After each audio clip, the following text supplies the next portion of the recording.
হতেই পারে না। তুমি মনে রাখবা যে তোমার যদি টাকা থাকে আর তুমি যদি একটা ছেঁড়া বস্তা পরে ঘুরো, লোকে বলবো ওয়াও হোয়াট এ স্টাইল।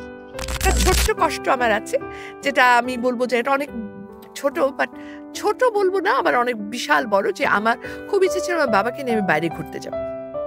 একটা জিনিস বিশ্বাস করি, আমি সবার জন্য এটা বলবো, যে ভালো থাকতে হলে তোমার ভিতরে শিশুটাকে জীবন্ত রাখো। একদম। আমার বয়স বেড়ে গেছে, অতএব আমি এখন তেজপাতা, এটা ভেবে তো কালকে আমি চলে যেতে পারবো না। কিন্তু মধ্যে দিয়ে কি হচ্ছে, আমি যেরকম নিজেকে বিমর্ষ করছি, আমি যেরকম মানে আরে কি আছে আচ্ছা দেখি এরকম ভাব করছি, সাথে সাথে আমার পরিবার পরিজন আশেপাশে সবাইও কিন্তু আস্তে আস্তে এটার দ্বারা প্রভাবিত হচ্ছে। আমি চান্না মাহজাবিন খুব শিগগিরই আসছি কাব্যিকের পর্দায়। কাব্যিক, যেখানে শব্দরা জীবন্ত।